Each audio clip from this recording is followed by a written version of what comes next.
1.5 दिवस किती सहज निघून गेले काय कळलंच नाही. आणि गणपतीच्या विसर्जनाचा वेळसुद्धा आली. जेव्हा गणपतीचं विसर्जन असताना खूप रडायला येतं, अगदी मन भरून येतं त्याच्यासाठी.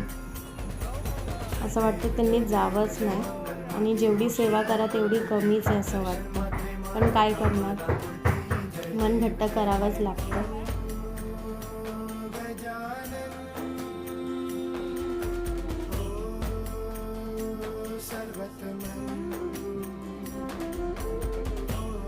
आणि ह्याच आशेत असतो आपण की पुढच्या वर्षी ते लवकर येतील.